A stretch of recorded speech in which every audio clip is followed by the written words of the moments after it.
demanding, as if they were running the place, demanding she simply walk away. She knew her rights. She exercised her rights. And I think it's important to highlight that. It's one thing to know your rights. Another important and imperative thing to do is to exercise them. And she did that. She videotaped what occurred, and it's an example of what's occurring all over here in Southern California, what's occurred at a level we've not seen in modern times. I just had an opportunity to visit with business leaders, small business. And when I say mom and pop, I mean mom, dad, kids, grandkids, generational businesses in Bell. I met one business owner. They've been 20 years in business. They said, we miss COVID. They said it was much easier. They have lost 80% of their business. And they said they've lost something more precious, which really put it in perspective. They said they've lost a sense of community. They said they missed their customers, not the business. They missed the tables being filled. That's what a family business is all about. They're barely making ends meet. They're trying some catering work. They have a 15-year employee. He won't even show up to work. He's here with documentation, but he's scared to death. He hasn't shown up in weeks since 4 raids occurred in nearby. He won't even show up because he's scared to death of being pulled over for simple reason because of the way he looks, because he's being racially profiled. I met a mother and her beautiful daughter. Daughter's going to Bible school. She just got off. She was walking into an ice cream store. And her mom came to me. She says, I'm here legally, but I'm carrying my passport if you need any proof. I said, you don't need to impress me. She's here legally. She's carrying her passport, and her daughter is just coming back from Bible school. That's Trump's America. 2025. Downey in Bell, California. LA County. The most diverse, most populous county, and the most diverse and most populous state in the world's most diverse democracy, the United States of America, in 2025. It's a disgrace. The President of the United States decided to advance his rote cruelty by utilizing the brave men and women of the National Guard as pawns in an effort to theatrically show his strength. He federalized the National Guard. He deployed roughly 5,000 military, not overseas.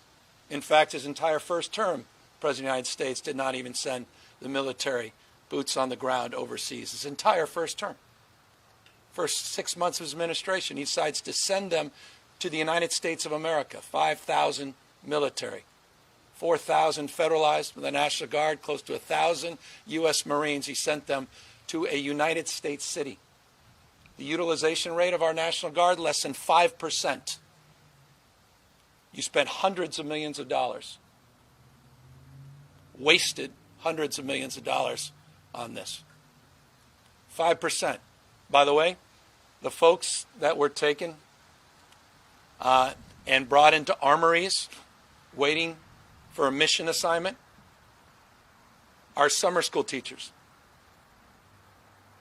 our paramedics, our firefighters, our police officers themselves. Finally, because of the absurdity of this and the complete incapacity of the Pentagon to reconcile the fact they weren't doing a damn thing, they manipulated this 26% number. It's about 5%. They even realized the absurdity of this, and they're talking about a demobilization of roughly 2,000 of the 79th Infantry. That process will take a couple weeks. They'll go through medical reviews and exams. They'll be in the process of filling out their pay stubs, getting reimbursements for travel, trying to get their lives back on track. We still have thousands of National Guard. The 49th MPs, you know them well here in Southern California. Those are the 49th MPs that spent 45 days up to 60 days doing recovery and protecting the people of Los Angeles. They're still waiting for the Pentagon to get their act together to end this theater once and for all, this cruelty. It's about terrorizing communities. It's about appearing tough. I've said it and I'll repeat it. Weakness masquerading as strength. Weakness masquerading as strength. And so we're here mindful of people living here. I said to someone, I said, I got it easy. White guy, with all the privileges. Talking to members of the community, they feel like democracy is already gone. For me, it still seems to be, on life support, but moving along. They feel like authoritarianism's already come to their community. They're not even walking the streets. We were here, not just in businesses that are empty. The entire shopping mall's empty. It's summertime. There was no one till that young woman came in with the young girl came in with her mom. There was no one in the ice cream store in the middle of the day, in the summer. One of the most beautiful communities, Bell, in California. Tourists. He said, what happened to the tourists? Not just from Mexico, not just from Canada, from Europe. They said the tourists aren't coming. Wrecking the economy, destroying families, destroying generational businesses. I spent the morning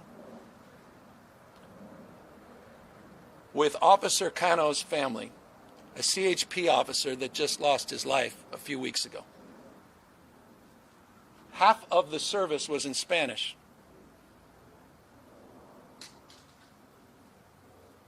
They met in Mexico.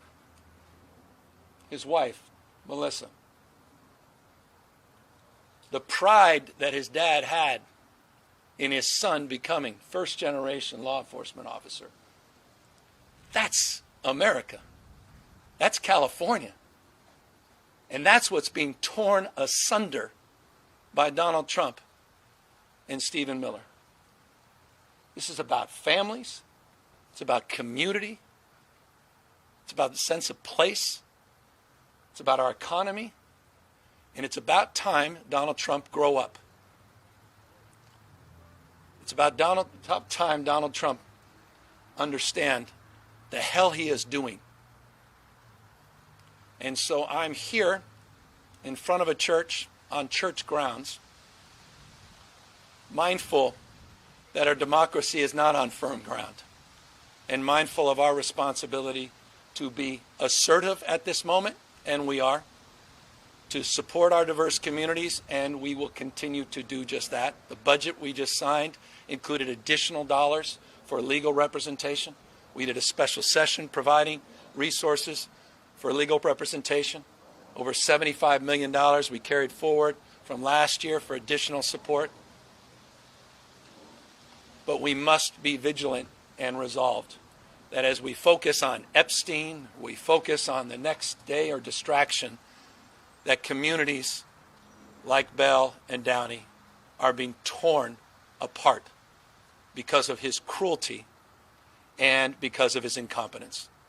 And so that's the purpose of this opportunity to share and to engage and, of course, ask any questions here today. Governor Newsom, your personal and your governor's press office social media accounts have taken a much more aggressive tone over the last couple of weeks. Recently, the press office called Stephen Miller a cuck on Twitter. How do you differentiate yourself from Trump if you're using state and personal social media accounts to name call and attack him? Well, it's a response to Stephen Chung in the White House and his use of that word.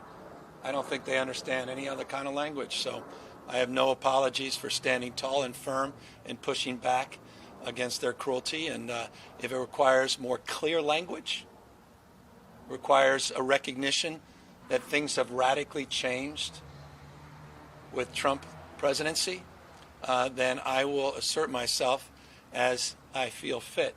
and I'll do so with clarity and conviction. The difference between Donald Trump and the Trump administration and the state of California and the work that's being done by many elected officials here is we don't just exercise our formal authority, we also exercise our moral authority. Governor Newsom, last week we saw that the core civic California City, former California prison, has now been renamed the California City Immigration Processing Center. What is the state of California planning as far as health and safety oversight or other constitutional oversight of that facility when, if and when it reopens as an ICE processing? So California, and we had advanced in the first Trump administration, California updated and advanced a lot of its oversight rules and regulations as it relates to the authority of the state that's vested in us as it relates to the specific issue of health and safety. We also had to recognize that we had to reconcile the federal jurisdiction, and there were certain limits as it relates to our direct involvement and direct engagement. The good news is, having gone through a version of what we're experiencing here today, but not at the scale of the cruelty that we're experiencing, that we had updated a lot of those rules and regulations, including resourcing members of the Department of Justice, specifically the AG's office, to provide that kind of oversight. I specifically had on this topic conversations with immigrant rights leaders about what their expectations were in terms of that support, how we can coordinate, collaborate, and share information, and that is our intent as it relates to that specific facility as well. I talked to Sabrina Timohart today about 6 weeks ago. She says your kids are afraid to go out. Yeah, of course. They're afraid to go out to shop. She wants the leaders to have police not be that involved in ICE operations around the city. Well, they're not. I mean, under the tenets, the police officers are not to aid and abet. As it relates to the issues of these raids, it's not. It's very clear as it relates to the policies, local policies, which distinguish themselves from state policies. That is not the role of local law enforcement. The role of local law enforcement is to create a framework of trust. As it relates to safety of individuals, be it their state employees, local employees, or federal employees, they have a responsibility as it relates to public safety. So I'm deeply mindful of that. There's a balancing act there. But when it comes to the safety of officers, I wish them no harm. Most of these folks have been conscripted. I mean, the National Guard men and women are heroes. A lot of you were out there taking selfies with them. Biggest issue they had in places like Santa Monica is so many, jugs of water came, so much food came. We were really proud of them. They're the same people. They're just under now the jurisdiction of someone who's unhinged by the name of Donald Trump. And so I want people to recognize that and respect that. So it's about public safety in that respect, broadly defined. That safety includes federal employees as well. Governor, do you anticipate if there's a problem with, do you anticipate a possibility of a further drawdown of the National Guard and/or shipping Marines back to their base, given the rules that Washington wants as far as the ability of ICE officers to arrest anybody who attacks federal officers? The White House on the 11th said eliminate anyone who throws rocks whenever it assaults federal officers. They're freeing up ICE to actually detain and arrest those people for assault. If those rules of engagement hold, are you anticipating a further drawdown because there's no need for soldiers or anyone else to provide any kind of a buffer around ICE officers doing those types of operations? Yeah, again, the utilization rate, the mission tasking of roughly 5,000 military personnel is about 5%. They claim it's 26.6%, and that's because they're in an operational readiness, but they're in Los Alamitos, an hour and a half away. They're sitting there behind the walls looking for things to do. 5%. So as it relates to the drawdown, they're a solution right now in search of a problem. But more importantly, I think this is the issue that I think we want to highlight. This is a preview of things to come. If you think this is about California, you are fooling yourself. These are operations you're going to see all across the United States of America. They've tested the boundaries of the law. They've tested the boundaries of public perception and what the public will accept. And they're going to export, including potentially members of our own state National Guard, to other states. So when they draw down and demobilize. The question is, for what? To go where? Under whose command, whose control?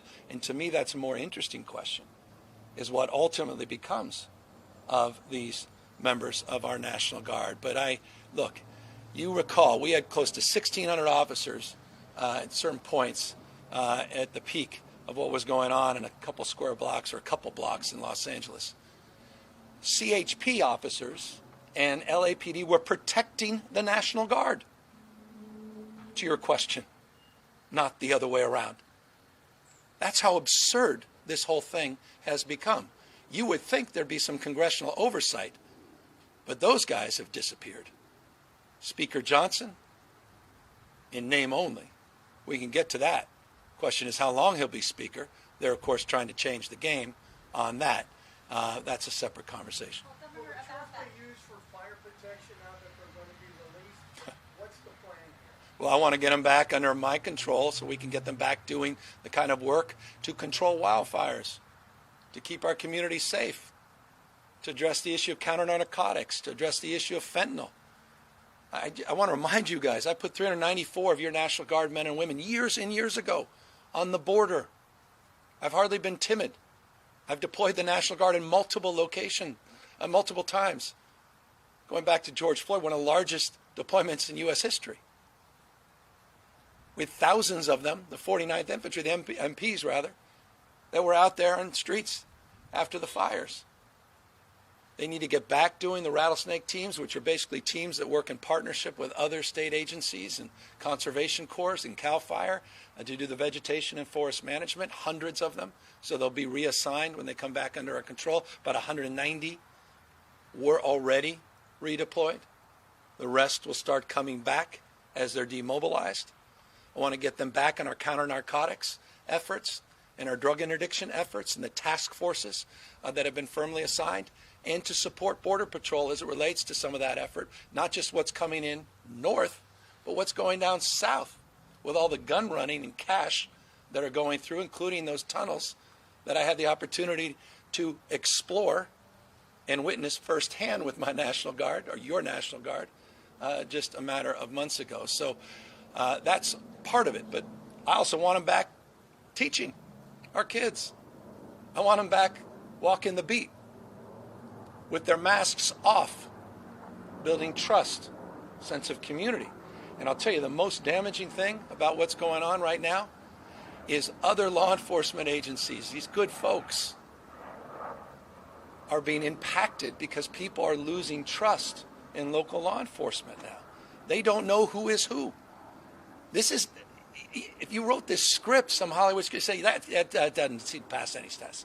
People running around with masks and sunglasses on, and they can run around. I mean, I was in a farmer's market, true story, 2 weeks ago. And all of a sudden I started feeling, I had my hat and sunglasses on, walked a few blocks so no one can see.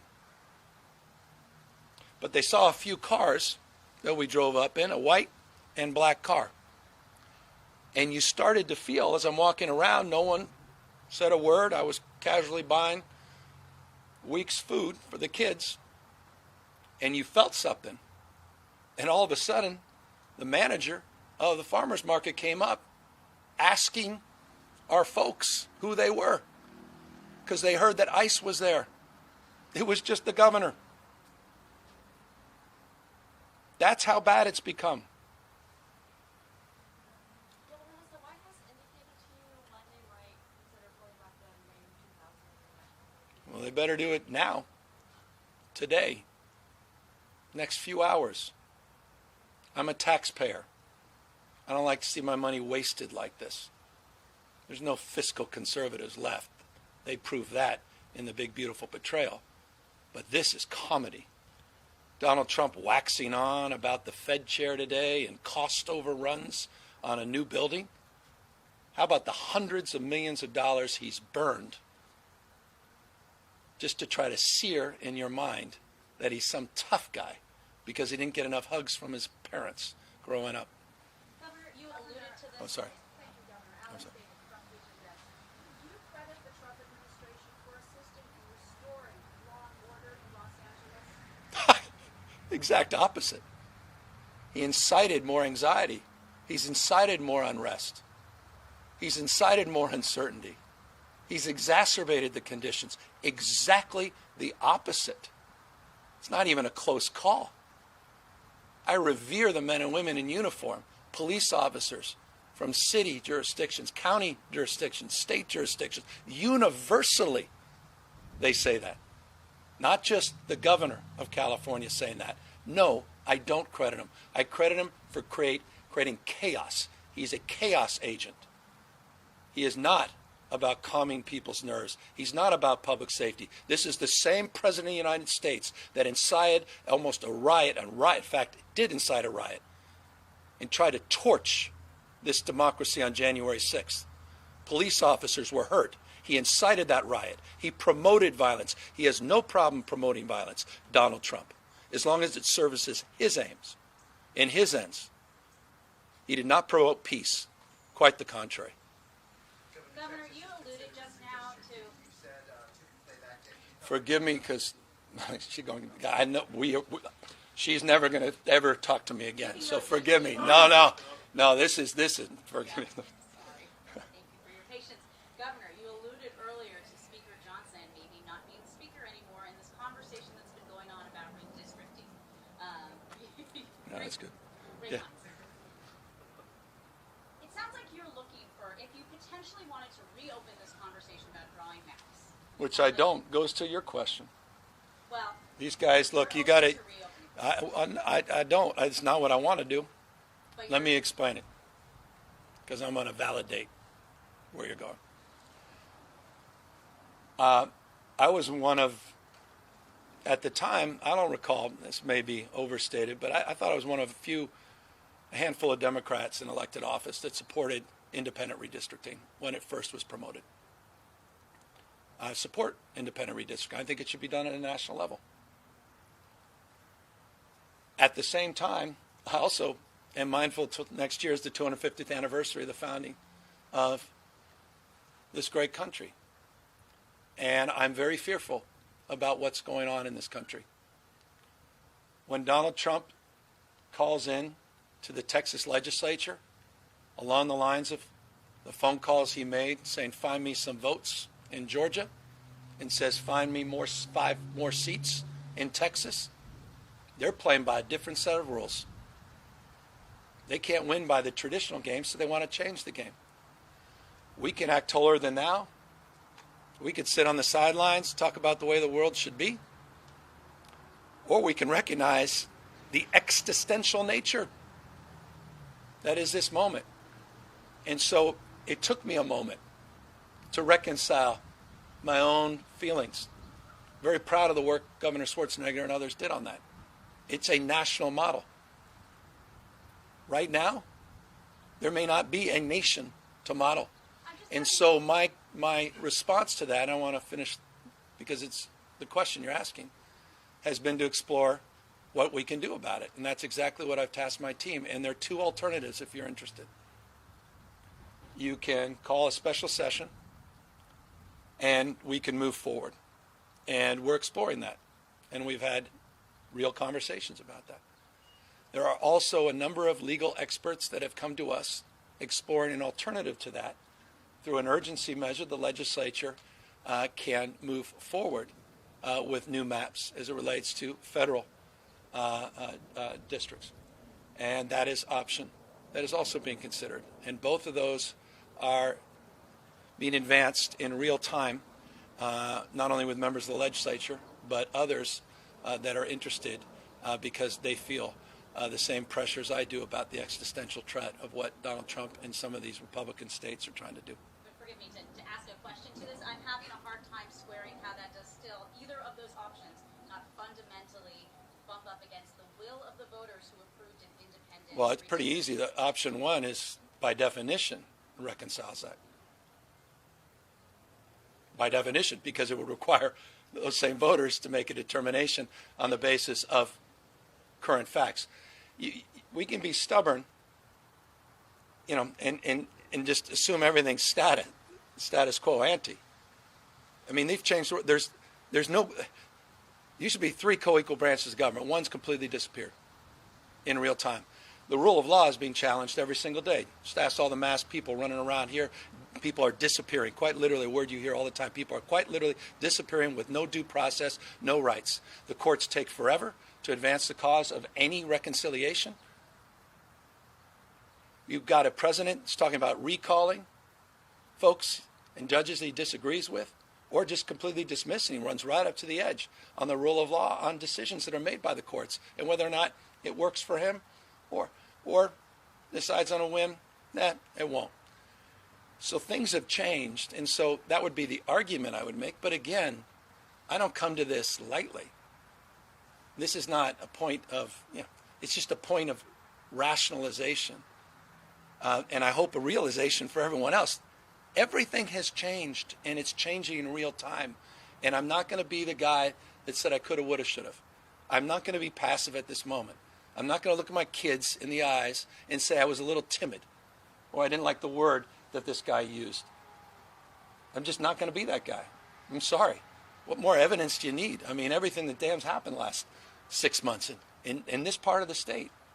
So that's my approach, and to the extent that others share it, by definition, it requires the consent of our represented body, the legislature, and they'll make that determination. And if they choose the path of a ballot initiative, the people of this state will decide for themselves in the spirit that brought you that law in the first place.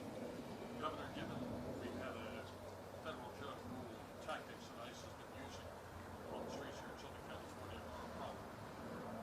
If that is upheld, and they have to change their tactics regarding how officers are on the street, how they're identified, how they actually do arrest and apprehension.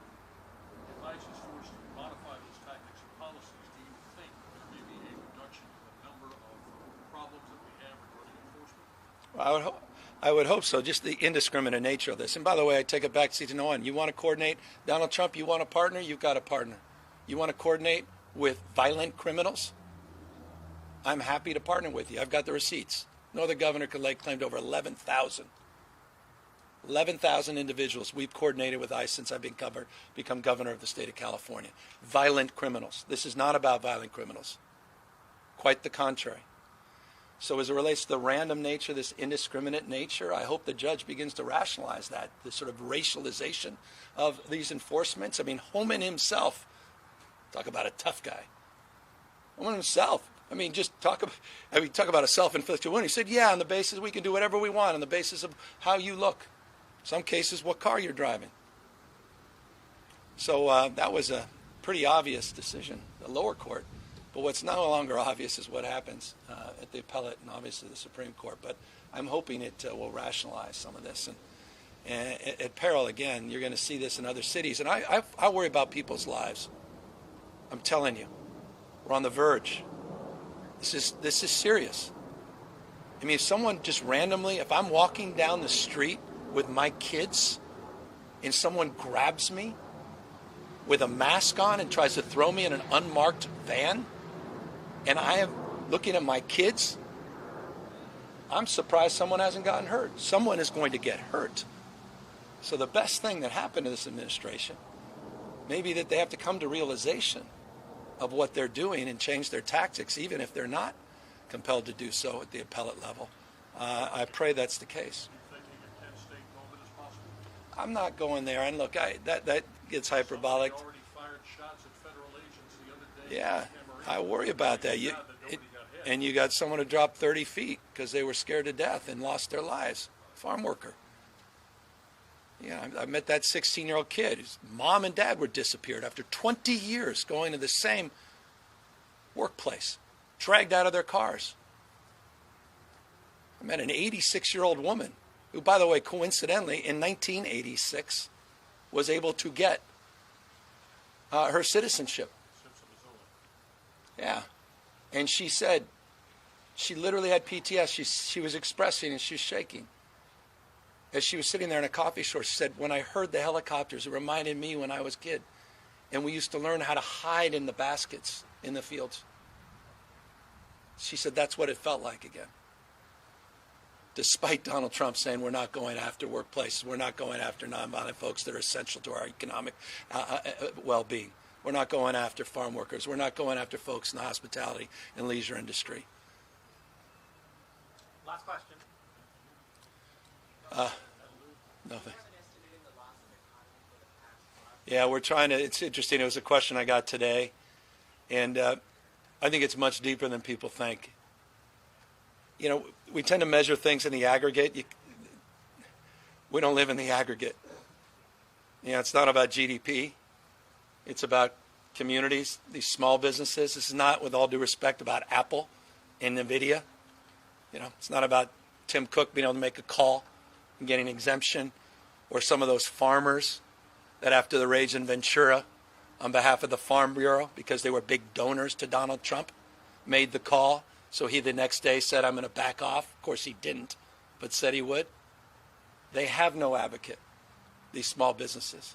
It's incalculable when you're down 6 to 7% in business. Imagine being down 60 or 70%. You don't get that back. You could lose your house because you've got a line of credit on your house against your business.